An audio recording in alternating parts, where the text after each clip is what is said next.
Welcome to Life in the Pit, a podcast about the lives and adventures of instrumentalists within the wonderful world of musical theater. And now, here is your host, David Lane. Hello and welcome after what's been a while back to Life in the Pit. It's been over 5 months since I've been with you, and why it's been so long is really one reason, and that is my other podcast, The Musician Toolkit, which I started on January 2nd. And I really thought by this point in June that I would be 4, 5, 6 weeks ahead and be able to take time to at least, occasionally have some episodes of Life in the Pit. But thus far, that's been wishful thinking. It has taken me this long to get about 2 weeks ahead. But I did happen to have a plan this month that I was going to share with you. The good news that I do have an upcoming interview just for Life in the Pit. And so this podcast was going to make a return. It's going to make its first 2023 appearance this month. That's still going to happen. It's later this month. But some things have happened recently. And, and it's not often that pit musicians make the national news.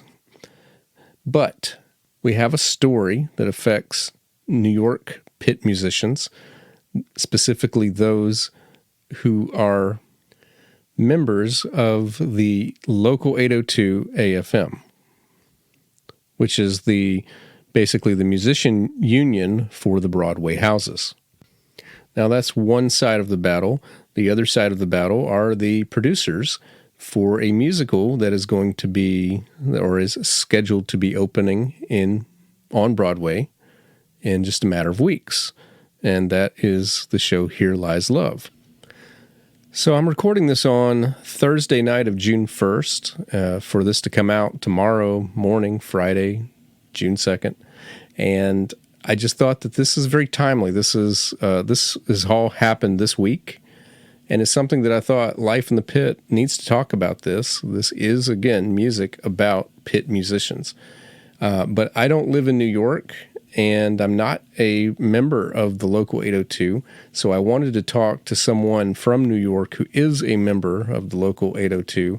And so this is New York music director and keyboardist Jason Loffredo. And he will tell you more about himself as we have an interview. This was a very impromptu. I asked him literally about 2 or 3 hours before we recorded if we could have this conversation. And he was generous enough to come on to help explain the situation and just talk about, speculate on what maybe some of the outcomes and ramifications can be of this. So this is a serious issue, but it's one that we don't necessarily have all the facts on, and we'll talk about that. So this is a very important conversation, and I'm very happy to be joined by my guest today, Jason Loffredo. All right, so there is a story that has been big. It's actually put pit musicians in the limelight or the spotlight, and and maybe not in the most positive of news lately, but it's something that I definitely wanted to talk about, and I wanted to have somebody to talk to me about it, someone who's kind of knows the New York scene and can help me with that. So I've got Jason Loffredo to chat with me about this today. So Jason, welcome. Welcome to Life in the Pit. Thanks for having me on, David. And so just to be transparent here, normally when I have guests on, I've done about a week's worth of research, and, I've got a list of questions. This is completely off the cuff. It'll be largely unedited, and I just wanted to just give you a chance, just tell us a little bit about yourself and kind of like what you do and, anything you've worked on recently. Sure. I'll give you the quickest version I can. I'm a New York keyboard player, conductor, pianist, etc.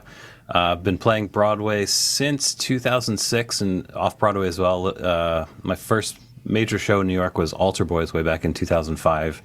My first Broadway show as a sub was Xanadu in 2006. And since then, I've been a sub on I think the number's approaching 25 shows. Wow. And I was also the chairholder as the associate music director and as the music director for Kinky Boots. I ended up closing the show at Kinky Boots in 2019. Since then, I've just done a couple other Broadway sub gigs. The last one was Mr. Saturday Night, which closed in September. Currently, the only thing I'm on right now is the off-Broadway show, Little Shop of Horrors, as a sub. So okay. Well, I understand for a lot of you guys, post-pandemic has, maybe sped back up a little slower than other parts of society. So, yeah, it's certainly true. And also, I'm getting a little bit older. I'm not that old, but, Right. I'm getting a little bit older. So my interests are diverting. I'm also teaching at NYU. So there's other things that are going on besides pit playing. So, Right. it is cyclical. It comes and goes. So. Okay. Well, on my list of topics I've always wanted to talk about in the show, and I've never got into it, is I want to talk about unions and Broadway. I wanted to talk about Sure. the local 802 and so forth. But I wanted to talk about it for why it's a good reason to join and so forth. This is not the news I was expecting to talk about. But Jason, tell us about what's going on in the news lately. Why? What is going on with I Here have Lies no idea Love? what you're talking about. Yeah, we have a little bit of a situation up here in New York with a new show called Here Lies Love by David Byrne, and it is a large show going into the second largest Broadway theater in New York, called the Broadway Theater. Yeah, and it is a show with an all-Filipino cast, which is unique and interesting, and all this great stuff about that is amazing and all that stuff. But they are trying to do the show without any musicians. They're trying to do it with 0 musicians, with completely pre-recorded tracks. right. And, of course, with Broadway shows, we have a collective bargaining agreement that states, among a lot of other things, that basically, if you go into a Broadway theater, you have to use Broadway musicians. And every theater has a certain minimum that they have to meet. So this particular theater, the Broadway Theater, has a minimum musician quota that you need 19 musicians at, right? So Right. they're trying to go from 19 to 0. Mm-hmm. So that's the situation. That's what we're fighting. Just getting into it a little bit further, the 802 contract since... I don't know the exact year, but it was, in recent-ish memory, maybe sometime in the 90s. I'll have to look this up. But the contract added what's called a special situation clause, which sort of allows for a piece for artistic reasons to use a smaller orchestra than what's scheduled as the minimum for that theater. And this has been used many, many times since that special situations clause came into effect. So a great example of that was, do you remember that show Rock of Ages several years ago? Yes. Yeah, well, that went into I think it was the Brooks Atkinson Theater, which I'm just looking at the thing here, had a minimum of 8. Right. But it was a rock band, and a rock band is traditionally 5 people, 2 guitars, bass, drums, and keyboard. So, it was sort of a clear-cut situation where it's like, this is a rock show based on 80s hair band music. It needs 5 people. You don't need 3 other people. So they applied for a special situation, and everybody agreed, yeah, this makes sense. We'll let it be 5 instead of 8. But that's certainly not the issue here. They're trying to, get away with a piece that's, is going into a theater that's supposed to be 19, and they're trying to say, well, my vision here is 0, which is kind of unique, first of all, and, without trying to get too whatever about it, it's definitely questionable at best. Right. Now, I should have put this disclaimer at the front. I'll go ahead and say it now. So, what we're talking about is based on, the facts that we have, and anytime that we're talking about contracts, and I know I'm not a lawyer. I assume you're not either. No. Okay. So that we probably don't have all of the facts in hand. So anything we say, it's also opinionated, it's skewed, and it's subject Sure. to change.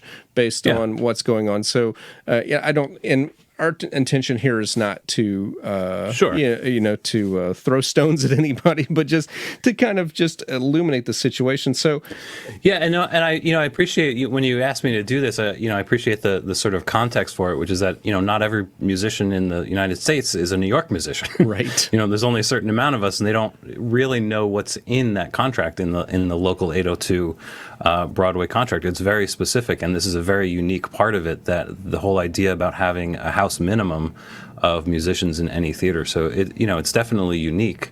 It is a collective bargaining agreement, or a CBA, and essentially what that means is that all of the Broadway theaters, negotiated by the Broadway League, they're all lumped together, and they all agree to this contract by default, basically. So every theater in New York that's defined as a Broadway theater is bound to this contract. And it's the same with the other unions. It's the same with Actors Equity. It's the same with the Stagehand Union Local 1.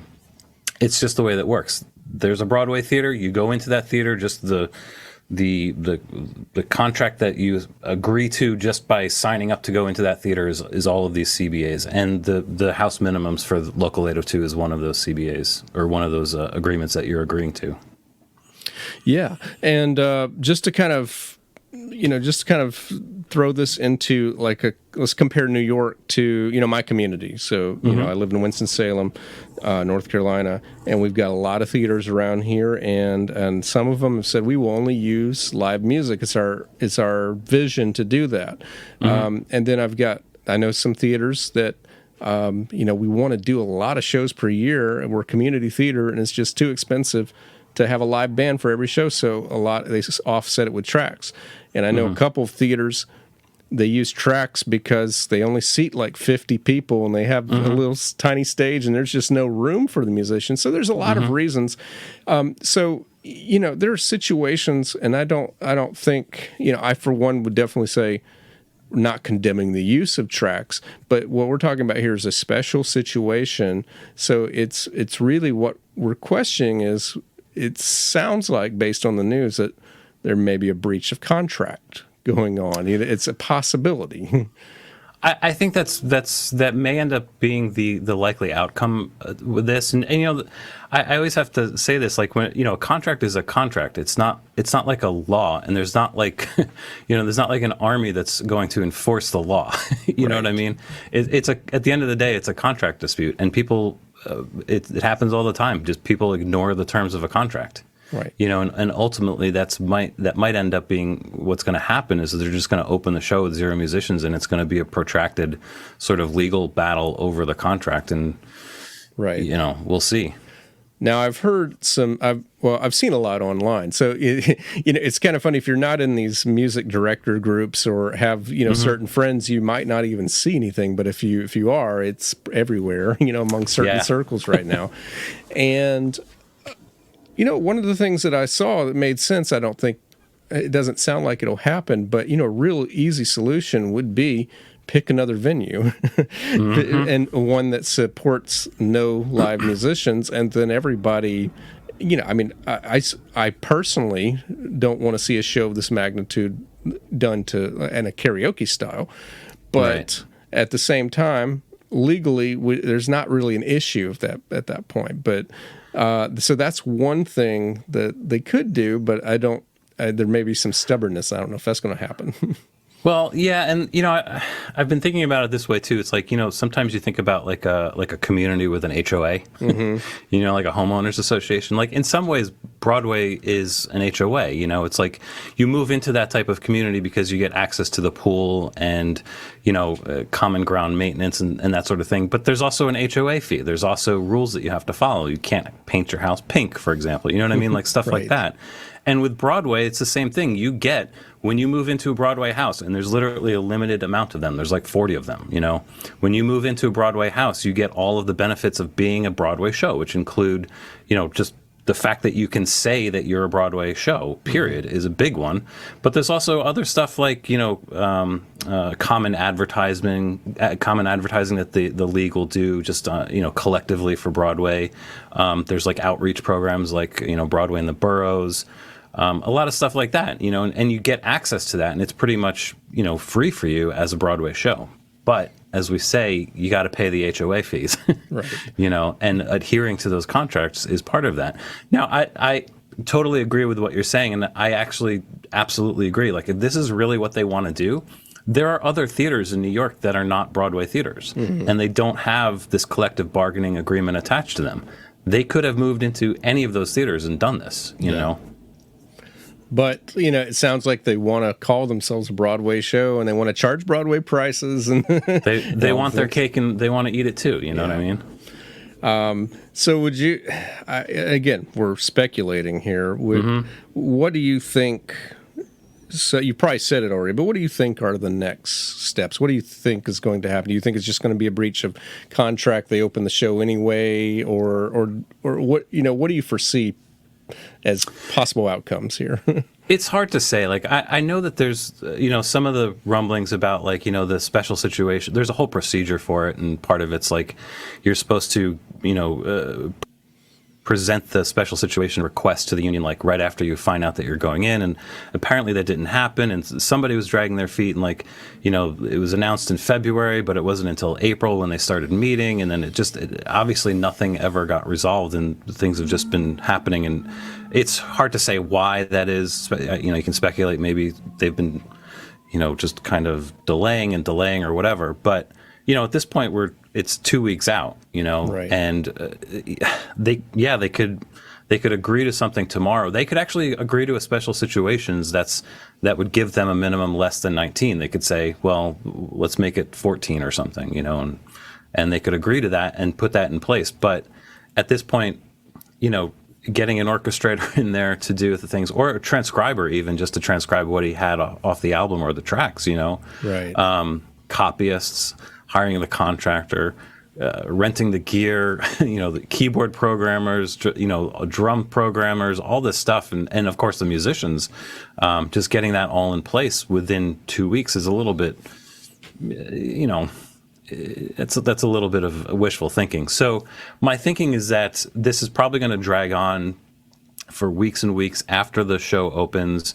It may end up that, if the union wins the situation and they win the arbitration, because this will probably go to arbitration and everything, the production's going to have to do something. They're going to have to, hire musicians and either just pay them to show up, or just, figure it out and figure out a way to utilize them, Right. But it's really hard to say. It's hard to say. Now, I just feel like I just should point out a few things. I was just checking some notes. Throwing some gasoline on the fire has been the show's own response to this, and they've the phrase that's been kind of culled from their report is talking the AFM as being artistic gatekeepers has kind of come out. And the other thing that's also come out, and maybe we could just this would be one of the last things that we kind of go over, but comparisons to shows like K-pop and American Psycho, which had fully integrated, electronic scores. And just, in your opinion, how is that a different situation, for those scores? Well, that's part of the modern musical these days. I mean, you can't throw a stone on Broadway without finding a show that's using Ableton to support or supplement live musicians with tracks. Right. I mean, I was on Kinky Boots, and Kinky Boots did that, and it's part of the genre of pop music of what's happening now. Is you have these sort of looped based tracks and looped based kind of music. You can't do that with live musicians, and that's understandable. And the local 802 has taken the stance that yes, we are going to accept that because it's a genre that's legitimate. It's a method of creating this music that's completely legitimate. We're not going to gatekeep that out of Broadway. You know what I mean? It exists for almost, probably at least half of the shows on Broadway now. So it's not like we're attempting to, not have that. But the point is that you can have that and live musicians at the same time. And many of these shows like Kinky Boots or Hamilton, for example, or all these other shows that use loops also use live musicians with those loops. And if you listen to, the album of Here Lies Love, or the original off-Broadway cast album or whatever that they did for that, there are live musicians on that album. Yes. You know, there are a lot of electronic stuff that happens there, but there's also live musicians. There's absolutely no reason why there's no reason why live musicians can't replicate what those live musicians were doing in the recording. You know what I mean? It's kind of a silly argument to make, to be honest. Yeah, I agree. All right. Jason, is there anything else, any other thoughts we haven't gone over that you think are pertinent that people should know about related to this? I was just thinking, like, there was sort of like this argument because this particular show has been around for a while. It's like it's been in development for a while. And it's had productions in other places, including at the Public, which is an off-Broadway theater in New York. And, you know, one of the arguments that I've heard bandied about why they should be able to, you know, do the show without musicians is that they did it without musicians in all those other locations. And they're saying, well, there's precedent for that because this is how it's always been done.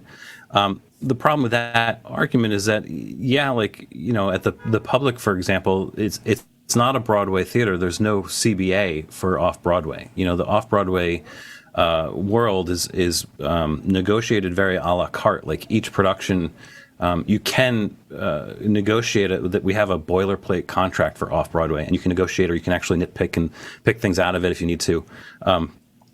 But that wasn't done for that production because there's no musicians on it, obviously. But that's not the case with Broadway. Broadway is a CBA. You know, you come into the Broadway theater and you know, like I said, you have to abide by those minimums. But yeah, I would just say to that, like, just because it was done one way before doesn't mean it has to be done another way. And also, the Public, like, is a 299 seat theater. Right. You know, like the Broadway's 1,700 seats. Right.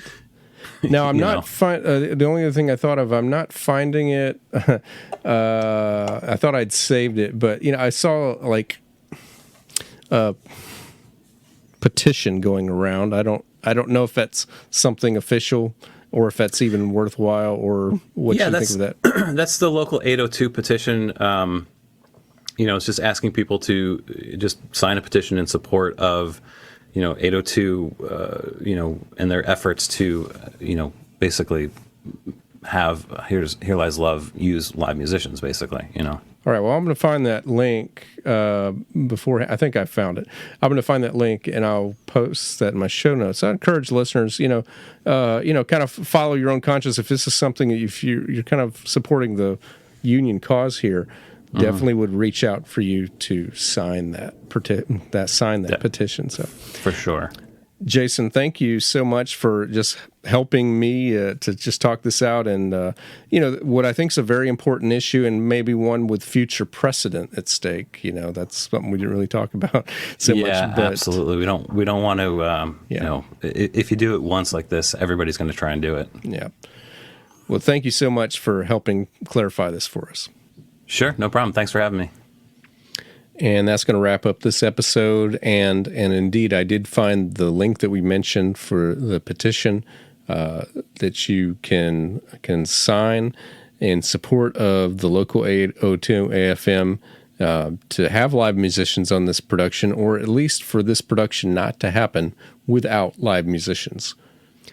Again, I'm sorry for the delay, but I am pleased to report that I will be back with a full episode, maybe one that doesn't deal with so heavy of a subject, coming up in a few weeks from now, so toward the end of this month. So we are still at Life in the Pit, although haven't done anything lately. It's been a while since we've done anything on social media, but we're still on Instagram and Facebook at Life in the Pit Pod, and you can still find out all about this podcast at lifeinthepitpod.com. Now, we'll say if you haven't checked it out already, I do highly recommend my other podcasts that I'm having really a true blast making every week, called The Musician Toolkit. And we have had such a variety of episodes, from getting started playing the clarinet to score study to composing for commercial publication to talking to film composers who are working on active series, and most recently talking about the heavy metal genre. So it's so much fun. It's all about the craft of musicianship, and I think you might enjoy the variety. Okay, well, that is it for now, but I will be back again soon. So thank you so much for listening to this episode of Life in the Pit, and I'll be back again fairly soon.